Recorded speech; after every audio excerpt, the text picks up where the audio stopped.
2 linggo matapos ang bagong taon, malaking pagbabago at paghihigpit na sa open work permit ng mga asawa at common law partner ng international students at foreign workers ang anunsyo ng Immigration Canada. Pero ayon sa isang immigration lawyer, ang panibagong mga restriksyon, bahagi ng patuloy na recalibration ng sistema.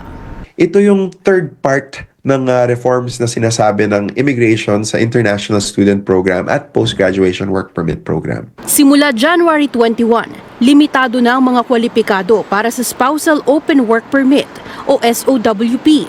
Hindi tulad noon na walang batayan ng skill level. Sa anunsyo ng IRCC Martes, tanging asawa o common law partner lamang ng mga foreign worker o postgrad work permit holder na kasalukuyang nasa Tier 0 at 1 o mga high-skilled jobs at piling Tier 2 at 3 ang trabaho ang mabibigyan ng open work permit.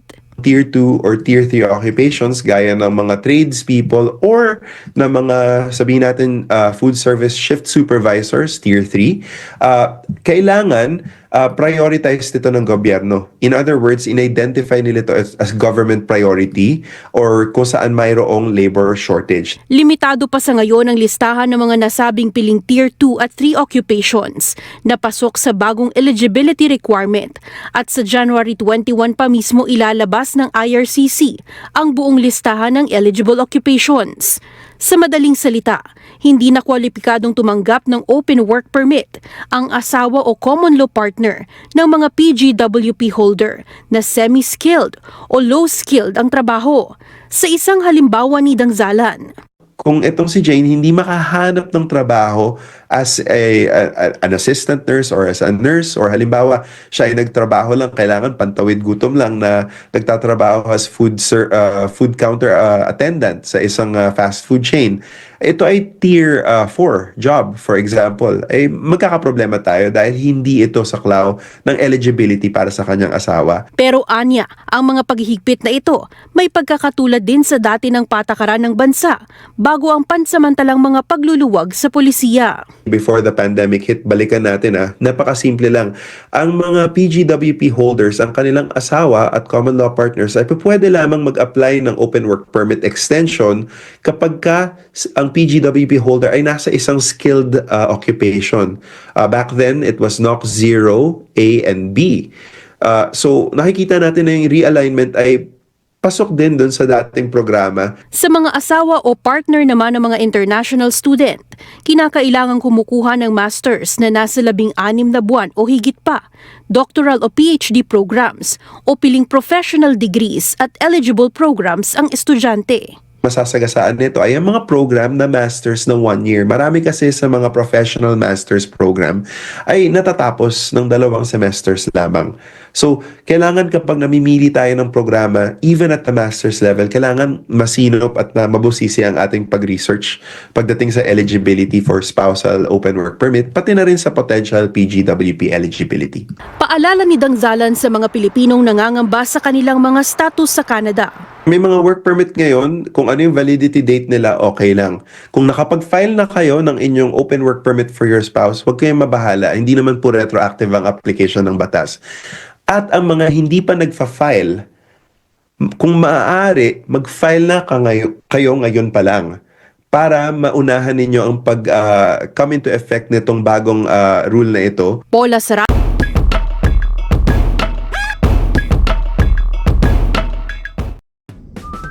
Yan, isang balita na naman mula sa Omni News ang ating nasagap, yung about sa PWGP. So yun PGWP. So yun mga kamamo, nakikita nyo na sobrang napakahigpit na talaga ngayon at may mga bagay na dating nakakalusot o dating napagbibigyan, ngayon ay sobrang higpit na when it comes sa mga spousal. Na-vlog na natin ito sa mga nakaraan, pero ito may mga dumarating nga na bagong balita. Sa January 21 daw is lalabas na kung ano ba yung mga eligible na 2 or 3 tier na papasok sa yung sa pagre-renew ng mga work permit or yung sa spousal natin, kung may apply may mga spousal mo. So like for example na lang mga kamamaw pala, pag yung supervisor ka sa isang restaurant or sa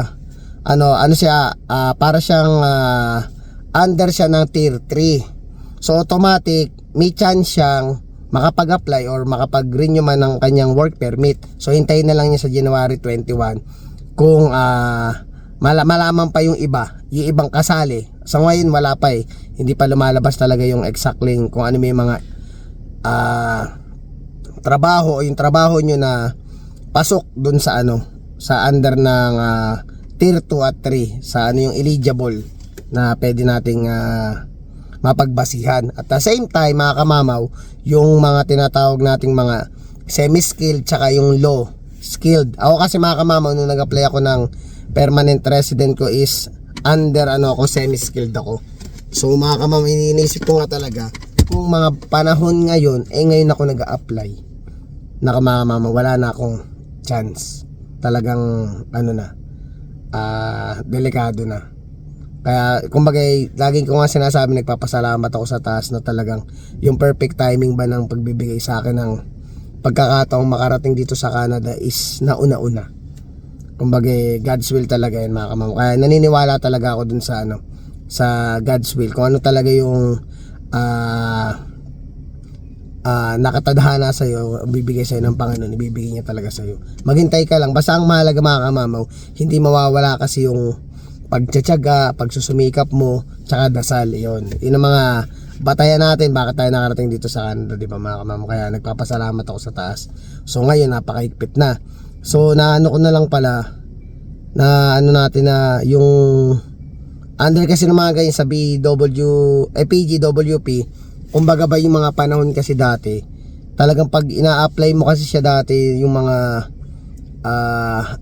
spousal mo, walang problema kasi mga kamamaw talaga Like for example, yung mga nabanggit ko nga nung nakaraan, ulitin ko na lang uli. Dati na pag in-apply mo yung spouse mo, tapos nandito ka na sa Canada, and then like for example, yung nandun ka na sa point na mag-a-apply ka na ng mga sa permanent resident mo. Bukod yun, magkaiba yun, isinisingit ko lang dati na maluwag siya talaga dati na pwede talagang i-apply mo agad si Mrs. o si Mr. Gusto mo na agad kunin kahit na on process pa lang yung permanent resident mo. Ganun siya kadali Ngayon na wala na, talagang hintayin mo yung proseso. Pag nakuha mo na talaga yung papel mo right away, doon mo na sila makukuha dito. At the same time, automatic permanent resident na sila. Pero naisingit ko lang naman yun kasi hindi naman yun talaga yung puntos nung sinasabi dun sa Omni News. Kumbaga ina-update lang tayo ni Omni News kung ano ba yung mga bagong lalabas na balita. So ayun mga kamamaw, siningit ko lang yan. Ang pag-uusapan talaga natin mga kamamaw is ngayon, tatanungin ko kayo, gusto niyo pa bang mag-Canada?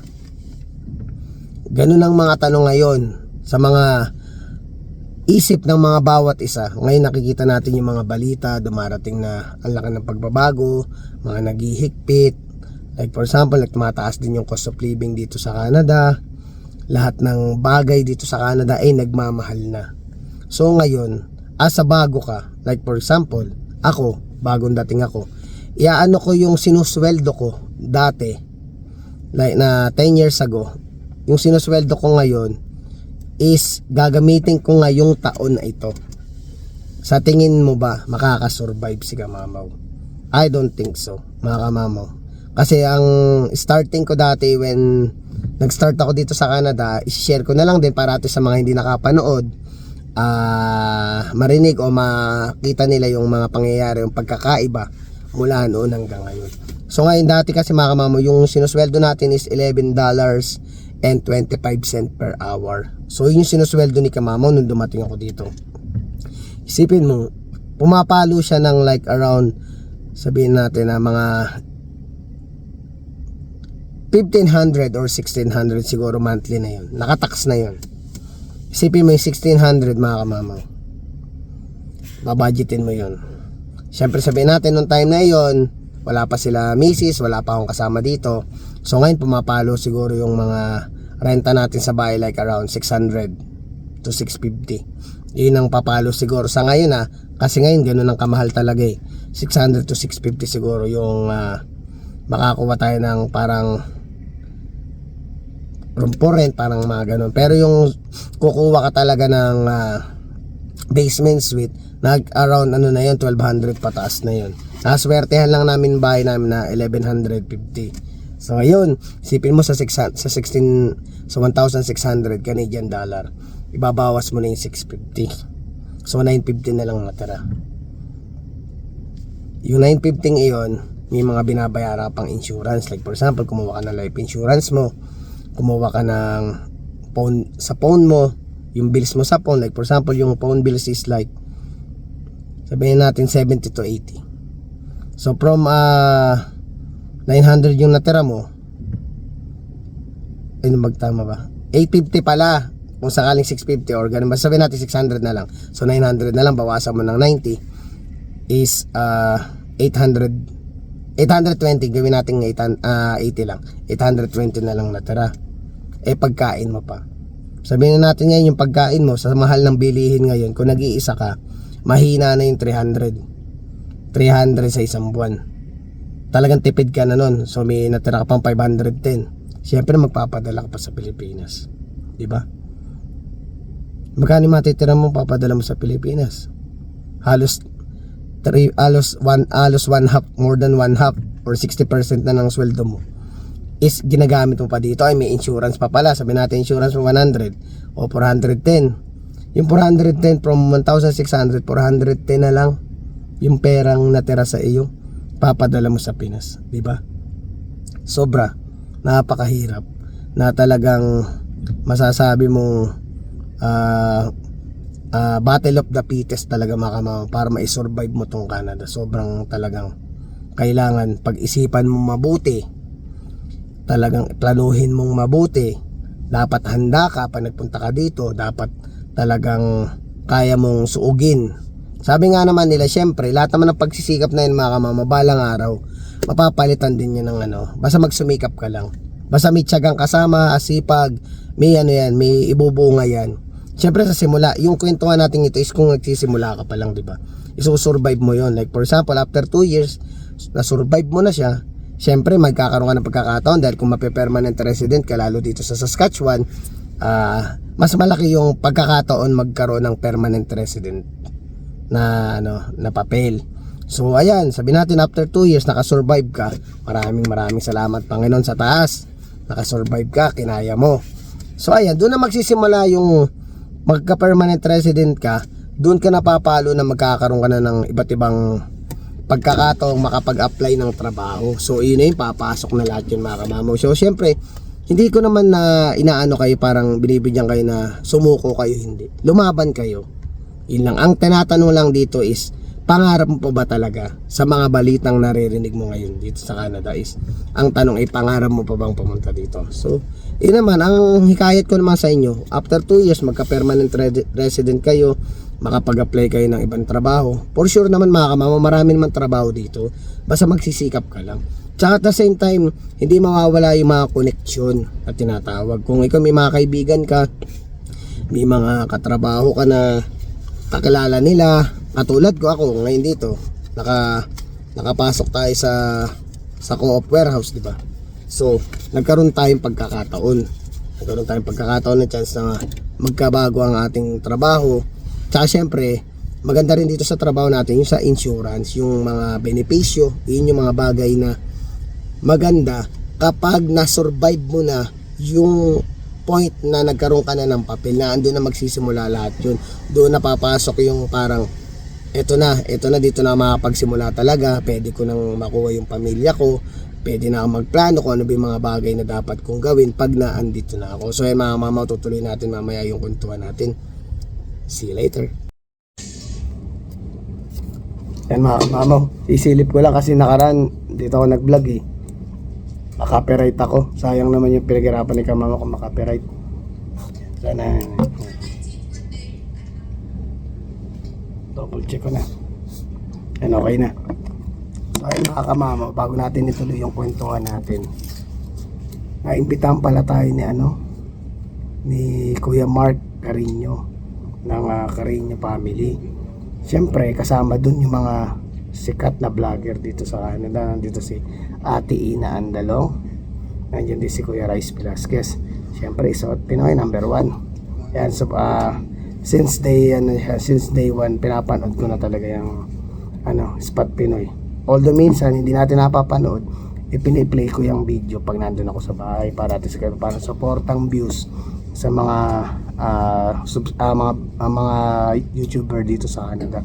Pero ibang klase yung trio ngayon, kaya saludo ako, maraming salamat po sa pagkakataong ibinigay nyo sa akin. Sobrang nakakataba ng puso, ayun mga kamamo. Yan. Maraming salamat, Spot Pinoy.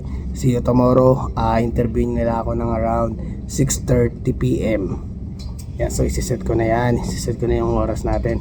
Kaya see you on Spot Pinoy sa mga gustong makita si Kamamo. Ayan, panoorin niyo yung Spot Pinoy po kasi maraming salamat po.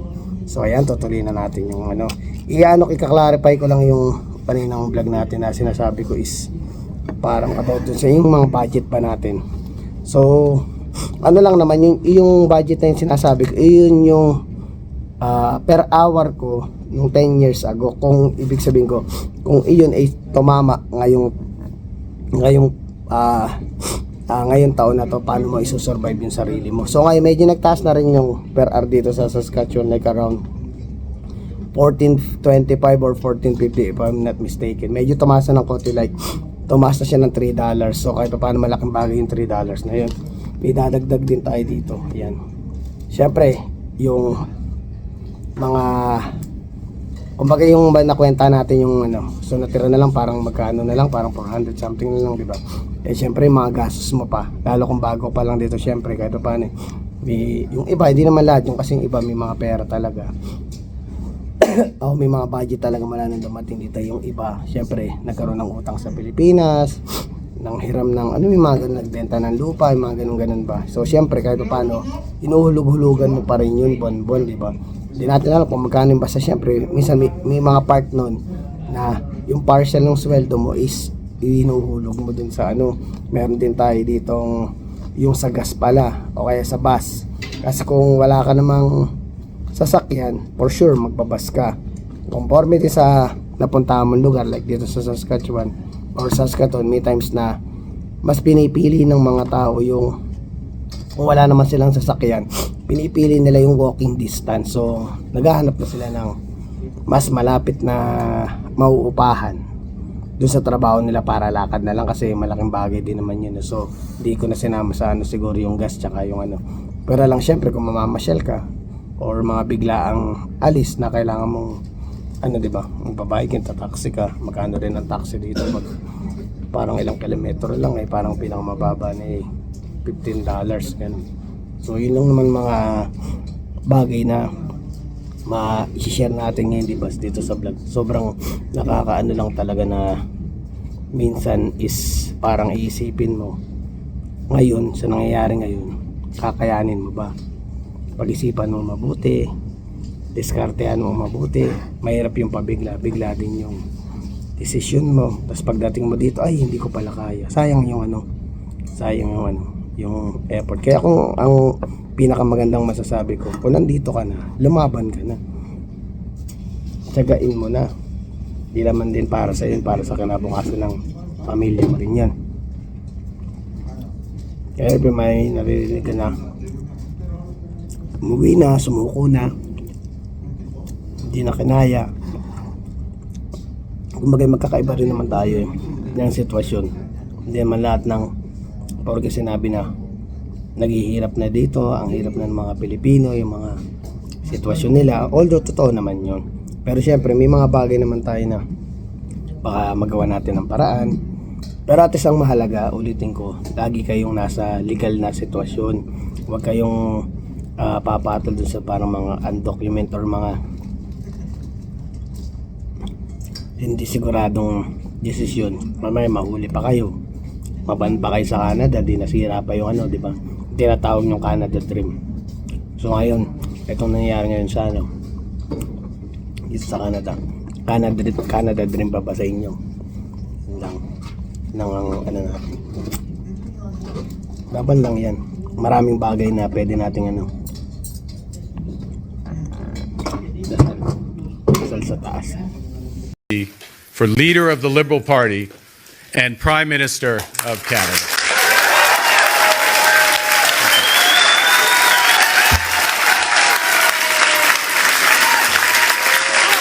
I'm doing this because we face unprecedented challenges. And as I learned on the ice out there, when it's cold, when your opponent is tough, you have to step up. Now, I know I'm not the usual suspect when it comes to politics. But this is no time for politics as usual. No, it's not the time for lifelong politicians such as Pierre Poilievre.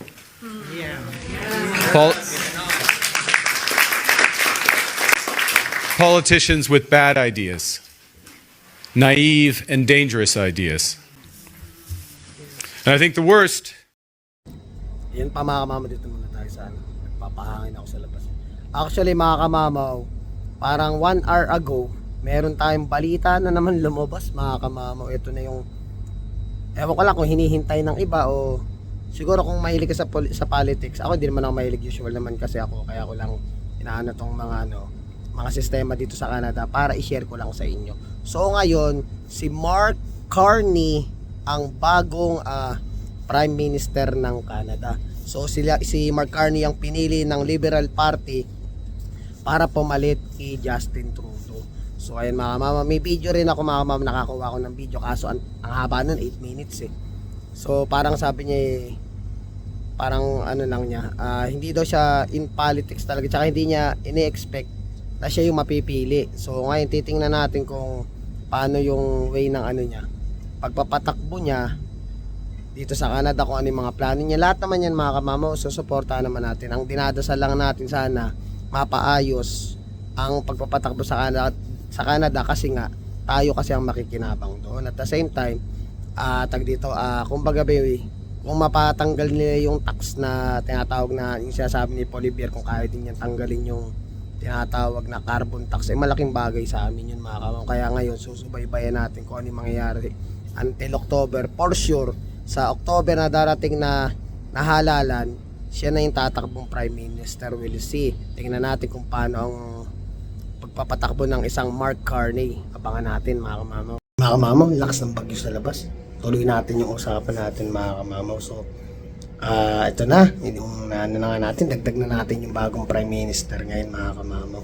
So, kayo mga kamamaw, sa inyo kaya, sa mga naiisip nyo ngayon, mga naglalaro sa isipan nyo, sa tingin nyo ba ito pa ba yung dreamland na tinatawag nyo? Ito pa ba yung dreamland para sa inyo? Pupunta pa ba kayo dito sa Canada? Magtatry pa rin ba kayo na makapunta dito sa Canada upang ito yung mga pangarap na nabuo na sa isipan nyo? So ayun mga kamama, tingnan din natin yung mga sabi-sabi. Actually nagtanong-tanong na rin ako dito sa mga kasama ko. Usually kasi mga kamamaw, pag Canadian ang kinakausap ko, automatic. Kasi madalas ako mapagkwentuhan dito eh. So tinanong ko sabi, have you heard the news? Have you heard the new Prime Minister? No. It just said like, sinasabi lang nila na, wala yan. Kahit na sabihin natin, pumalit na yung bagong Prime Minister. Ngayon, sabi nila hanggang ano lang yan, hanggang October lang yan. Hindi pa rin mananalo ang liberal sa conservative. So talagang parang malakas talaga yung hatak ni Pierre Poilievre. Ayan, Poilievre daw, hindi Poilievre. Poilievre. Malakas talaga yung hatak ni Poilievre na siya yung makakakuha ng Prime Minister dito sa upcoming election sa October. So sa nila is parang nag-aano sila na, kasi usual kasi talaga pag puti ang kinausap mo, talagang ibibigay nila sa iyo kung ano yung opinion nila. Siyempre tayo mga Pilipino, wala naman tayong idea about do sa mga taong nababanggit natin dito sa ating vlog. Siyempre, mas kilala nila yon, mas alam nila yung history ng Canada. Kaya, the more na may mga gantong klaseng nagtatanong ako. Kasi marami akong natututunan kapag tinatanong ko yung mga puti. So, ngayon sabi nila, hanggang October lang yan na ahawak ng Canada, pero hindi mananalo yan. So, yun yung nasagap natin sa mga puti nating mga katrabaho. Marami akong natututunan, kaya nagpapasalamat ako sa kanila. Tsaka ayun na, medyo kinakabahan din pala ako mga kamamo doon sa padating nating interview na iba kasi, iba yung Rice Velasquez, iba yung Mark Carino, tsaka iba yung Ina Andalong matataas na level yan eh. Kaya hopefully makasurvive si Kamamo sa interview. Panoorin niyo mga kamamot. At alam kong ako na-excite ako na ma-share ko yung buhay Canada natin. Ayun, sinabi ko na, nagtanong na rin ako kay Kuya Mark. Sabi ko, Kuya, ano ba yung mga pwede nating ano? Pero syempre, surprise ko na lang sa inyo yung mga kwentong ibibigay natin dun sa ano. Pero syempre, lahat ng kwento ngayon is totoo. Lahat ng kwento ngayon is nangyari sa akin. Kaya, share ko para maging inspirasyon sa mga manonood. Kaya panoorin nyo yung Spot Pinoy bukas. Yan mga kamamo, ito pa yung isa sa dadatnan nyo dito sa Canada. Ayan. Actually, lakas na ano, snow, tsaka ang lamig. Yan, tandaan nyo yan mga kamamo, isa yun sa mga bagay na may experience nyo. Halos hindi kita yung ano, lalakaran ko. Grabe. Mga kamamo, start ko yung sasakyan. Hindi ko nakita yung ano. Yan. Yan mga kamamo, yung mga pagsubok na pagdadaanan nyo pag pinag-isipan yung dumating dito, pumunta dito sa Canada. So dapat nakaset ang utak nyo. Yun na. So ayun mga kamamo, hanggang dito na lang ang vlog. Maraming salamat. Please don't forget to like, share, subscribe, and hit the notification bell for more updates of my video. See you mga kamamo.